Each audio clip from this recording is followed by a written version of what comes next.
Hello and welcome to the Ground and Grow podcast. I'm your host, Kayla Estinson Williams. So today and this week has been really warm in Minnesota. I record a couple weeks before it's coming out, so I don't know what the weather would be like then, but this week it's really nice weather. It was like in the 50s yesterday and the day before, and it feels so good after a long winter, and we just had a very, very cold week here in Minnesota. So that is feeling great. I think most of us, myself included, forget how hard like the cold winter or the cold weather in winter and the shorter days. We kind of forget the impact that has on our mental health until it's nice and we're out for a walk and we're like, "Oh, I feel like a whole new human." So that is what I'm feeling this week. Went for a run yesterday, one of my first runs this season, which was lovely. Except the one hard part for us, we have an old dog she's 15 now, and she has been my little running buddy throughout our whole lives. Like, she's done tons of long distance running with me. She's just the best little running buddy. If you know me and you know her, you love Sarah. She is the most amazing pup. But over time, right, she's slowed down a little bit, not able to go as far, which has been fine because in the early years of parenthood, I'm like, 2 or 3 miles is plenty for me. I'm good. And yet now she's kind of at the point where she can't run at all. Like, I think there must have been like a nice week like a month or so ago or something, and I think we went for a little run and she's like, nope, I'm not running, we're walking. So she's really great at communicating her boundaries and her limits. But I'm like, oh man, this will be our first summer where I usually run a good amount in the summer and fall, where she's not going to be my running buddy. So I'm trying to get creative in like how I'm going to get a lot of running in because I want to do more of it now that it feels more accessible just in the schedule of parenting, which has been a little bit easier lately. So I'm wanting to run more, but I also want to make sure she gets lots of fun outdoor time together because I'm sure she feels really sad when I can't run with her. If she'd let me put her in the stroller, I would, but I don't think that's really what she wants when we're going for a walk. But yeah, so that's a little sad and holding space for that. But the weather's been nice, so I'm happy about that. Yeah, that's kind of where I've been focusing in the news. Like, I feel like every day there's a new update that we're just like, what is going on in our country? It is wild. It is uncomfortable. And so trying to stay engaged and connected to that enough, but also really trying to give myself grace from it. Kind of like the episode I did last week on just what we can do when there is a lot of stress in our world that is outside of our control. So I've been really trying to connect to that, like be engaged enough, do the things that I can, but also take breaks from it. So lots of just hobbies and kind of distracting myself with nice things. Spending some time outside has been helpful with that, even just in my backyard, kind of thinking about like, ooh, like what updates do I want to do in my backyard, in our garden area and in our chicken area. So that's been good, doing some crocheting, which I like. I'm doing that color blanket, where I crochet a color for every row of like a different color for how many eggs our chickens lay that day, which has still been 0. They're not back to laying yet. So I've been doing the same color all year for these first 2 months of the year. And boy, have I gone through a lot of that yarn. And the other day I was going to catch up on like 4 days and I'm like, I'm out of that color. So that was disappointing. So that blanket project has been on a pause until the yarn gets to me, but I'll survive. It's okay. But crocheting has been a nice distraction too. So I hope you are enjoying some crafts or hobbies or distractions if you need them. Yeah, that's my update. That's kind of how life's been going. But let's get into our like story share. I have another Reddit post. And this one it's a complicated one. I think most of the time I pick one that's kind of obvious and get into some psycho ed with this. And this one, I can see perspectives on both sides, and I don't think it's a situation where anyone's like the asshole. This is like, am I the asshole post? And I don't think anyone's the asshole here. I think it's just complicated. So let's get into it. The title is, Am I the asshole for asking my parents to stop having lunch with my ex-wife? I had a contentious divorce 15 years ago. My ex-wife is poisonous and manipulative, using the kids as leverage. Always trashes me to the kids and tries to hurt our relationship.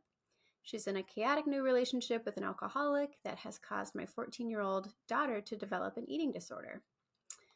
When we first got divorced, my ex-wife asked my parents to lunch. My parents were very uncomfortable with doing so at the time, but we all agreed that it would be a good idea for the fear that if I died, my parents would have access to their grandchildren and wouldn't be cut off by her. It was a hostage situation. Years have passed and my kids have cell phones and a direct relationship with the grandparents, but the lunches continue between my parents and my ex-wife. Partly because my ex-wife has a good veneer when around my parents, and my parents enjoy learning about the grandkids through her eyes too. My father hates my ex-wife, but my mother insists that this is the mother of my grandchildren, meaning that it's appropriate for her to continue a relationship. I asked my parents to at least let me know if they're going to have lunch with my ex. Well, they went and had lunch and did not tell me. They decided instead to tell my new wife that they did so. And not only that, they told my new wife to not tell me because I would be angry. My whole family thinks I'm being unreasonable in asking my parents to no longer have lunch with my ex. They also think that my new wife is somehow to blame for this request for the lunches to stop. My sister told me that my new wife and I should be more secure in our relationship. WTF. I understand that this is the mother of my parents' grandchildren, but also the abuser of their son and someone who actively hurt their grandchildren's relationships with their son. Am I the asshole? Feels like my family is a cult. Everyone's telling me that if I get in line and that my needs are not valid.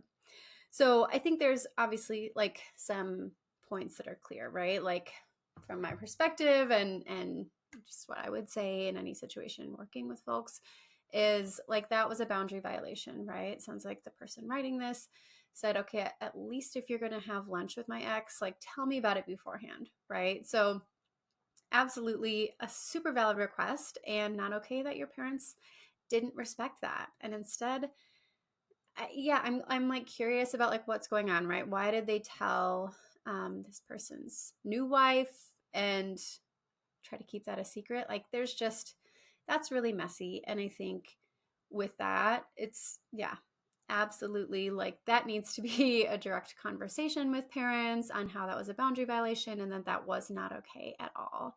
And I also think that the way that parents responded, and it sounds like his sister responded, are also not okay, right? Assuming that this is about jealousy and pinning it on the new wife and kind of making it feel like it's not valid to be upset about that, not okay, right? So if I was working with this family system, I'd be like, okay, first let's figure out like where is this miscommunication happening? Why is it happening? What are the reasons? Like, is there any ulterior motive to why this communication is being so secretive and circled around where it needs to go, right? So that's absolutely not okay. And I think in any situation, right, like our boundaries need to be respected. And here, this person had a very reasonable and very like understandable boundary of, okay, if you're gonna have lunch with her, I want to know about it, right? That makes perfect sense. On the other hand, right, just about the lunches happening in general, like I do understand why grandparents might want to keep that connection with her, right? Because their grandkids are with mom, presumably, some of the time. They might want to maintain that relationship because, once kids are involved, like everyone's family. So it's understandable. And I'd be really curious about like, it sounds like there was some emotional abuse in that relationship. It sounds like mom's new relationship is causing some major mental health concerns for their daughter. So there's like a bunch of like red flags of like what's going on here. I know we're only seeing the side of the story of the person who wrote this. But if these things are accurate, right, like I would also be on board with, hey, like let's have some really firm boundaries with ex-wife. Maybe not maintaining that relationship in like regular lunches or anything, but maybe just kind of as needed communication or different things like that, or like sending and sharing pictures of kiddo or whatnot, right? Like that. I can see where there's, as long as it's possible, like some connection, some communication there feels important. But I can see this writer's perspective of like, there is a lot of unhealthy stuff going on, right? There was emotional abuse in this relationship for me in the past. And there's like some not so great stuff going on in that current family system and all of that. So I can see why this person doesn't want those lunches to continue, and I can also see why grandparents would want to maintain their relationship, right? So like I don't think anyone's desires there are wrong. Um and I know this isn't super cut and dry in every situation, but most of the time it's really about like that person, the person who's writing this, like this is about their relationship, right? Their past relationship and boundaries around how he wants parents to be involved in that. And obviously it is more complicated because there are kids in the situation, but right, if we were removing that factor, I would say 100%, right? If you're not okay with your parents having an ongoing relationship with your ex, let's cut that out, right? And I think most of the time, if kids aren't involved, I would say it's probably healthy to not maintain an ongoing relationship with the ex, um, from the parent's perspective, just because that's this person's relationship, past relationship, and their boundaries around it deserve to be honored and are really valid. So yeah, if I was working with them, I would have a lot more questions, right? About like, okay, what is going on? What's the mom's relationship like with their kid? What's the dynamic with grandparents and this ex-partner? And yeah, I mean, I'd really mainly want to explore like where was the miscommunication? What's going on there? Because that makes me think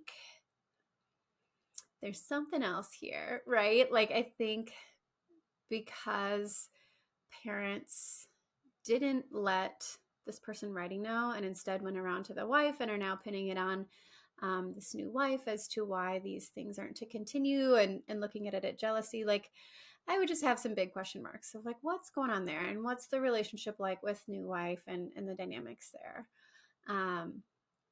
Because it feels like there's something. It feels like there's some reason why you would do things in that way, right? So um, mostly I'm leaning toward the person writing this of like, this doesn't feel okay. My boundaries are not respected. And it makes sense that I don't want my parents to continue a relationship with my ex, right?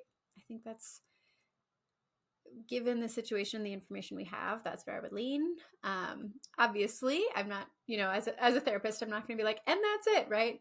But more like, ooh, I would want to explore these questions and figure out what everyone's needs are and what everyone's feelings are, because it seems like there's more to the story. Yeah, yeah.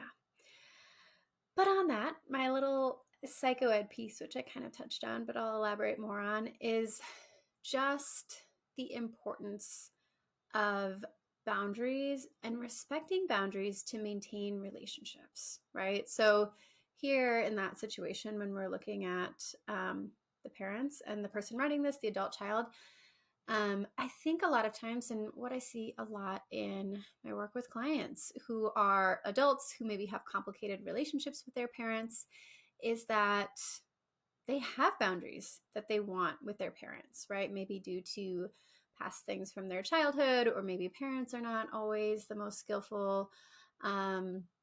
Or, right, like even the healthiest of relationships need boundaries, but sometimes they need to be stated more explicitly and maybe feel like a bigger deal if there are some messy things going on. And a lot of times, what I see is parents of adult children, or obviously younger children too, struggle to take in boundaries and struggle to feel like they need to respect those boundaries.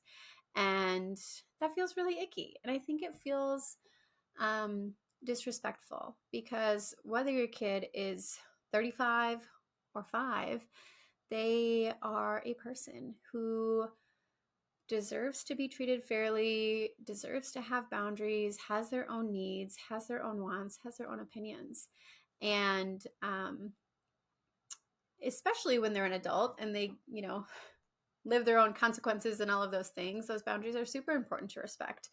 Obviously, yeah, with like a 5-year-old, if your kid's trying to set a boundary with you of like, I'm not going to wear a jacket in the winter, you might be like, that's not a boundary we're going to respect, because you need to wear a jacket in the winter. I need to keep you safe. And like, yes, of course, they deserve to have other boundaries around whatever they're needing. But for your adult children, it's like, respecting those boundaries and honoring that, and just respecting them as their own individual is so important.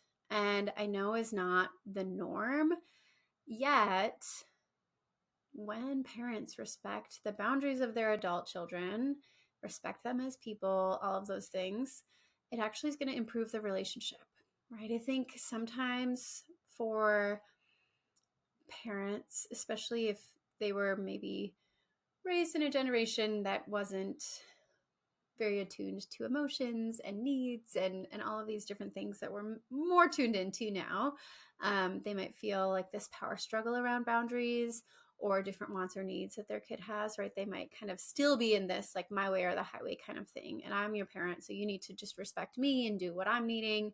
Not saying that's necessarily the situation going on in this Reddit post, but just in general, that's something we see a lot, right? Where there is kind of a refusal to shift and change and let dynamics adjust as they need to. So I know,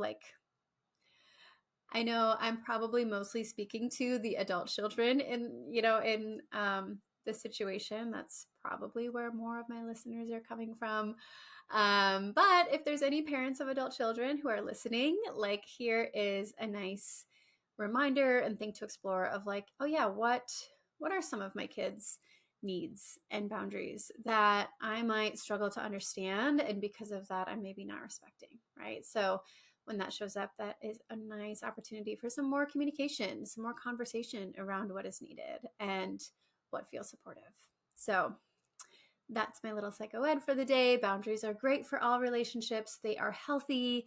And when we can honor those boundaries and support them, relationships can grow because people feel supported, people feel respected. And that makes us feel more fondly of whoever it is that's respecting us, right? So it's going to have a nice effect. So yeah, that is where I will leave it for today. I hope you enjoy the rest of your week. And if you enjoyed this episode, please, wherever you're listening, give it a rate and review, share it with someone you love. I would really appreciate that.